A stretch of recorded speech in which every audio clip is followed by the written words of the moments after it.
খারাপ তোর নাম আজিত না? তুই তো আমার বোনের পিছে ঘুরো না? আর দিন দেই তোরে একবার খবর লইলাম, যা আজলাম তোর ছাড়ি দিলাম, যা আর বিকাল দেখ চালু। ভাই আমার যে থারবা দিছে এটা কি করতে কই ওঠে না। না ভাই পাগল নাকি, এটা হচ্ছে আমরা আর তোর মধ্যে ব্যাপার, মানুষের তো করতে মুখে সমস্যা নাই। আচ্ছা তাহলে রবিবার হয়ে যায়। রবিবারে যাইতা, রবিবারে যাইলে হইব নাকি? সেদিন হের না গেছিলাম, হের সকিনার ভাই আছে না, হের বড় ভাই দেখা এক ছোট্ট না দিছে, এমন ছোট্ট না মারছে। চলো আমার গার্লফ্রেন্ডে না আমার লগে না লাগ করছে। গার্লফ্রেন্ডের কথা কই, একটা কথা মনে করলাম শুনো আমি কই। এদিন একটা ঘটনা, এদিন আছে না ফুপমুর আর সকিনা আছে না, এর গার্লফ্রেন্ডের বড় ভাই না, হ্যাঁ এমনি গলার মধ্যে না দইরা এর গার্লফ্রেন্ডের ভাই এর লালে মনে ছটকাছি দেহ, এই যে দেহ এমন লাল হয়ে রয়েছে, দেহ এমন লালে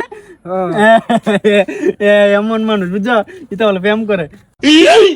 খারাপ ভাই খারাপ, আমার না মাথাটা খুব বেদনা করতেছে। আরে মাথা বেদনার কথা কই না, একটা মনে করছে হের আছে না। খারাপ এই আমার গার্লফ্রেন্ডের বড় ভাই আমার সেদিনকে এমন থারাইছে আমার গাল আমি এটা কইলাম বলে আমি জানি তুই কি করবি, যা আমার কথাটা হুইনা যায়।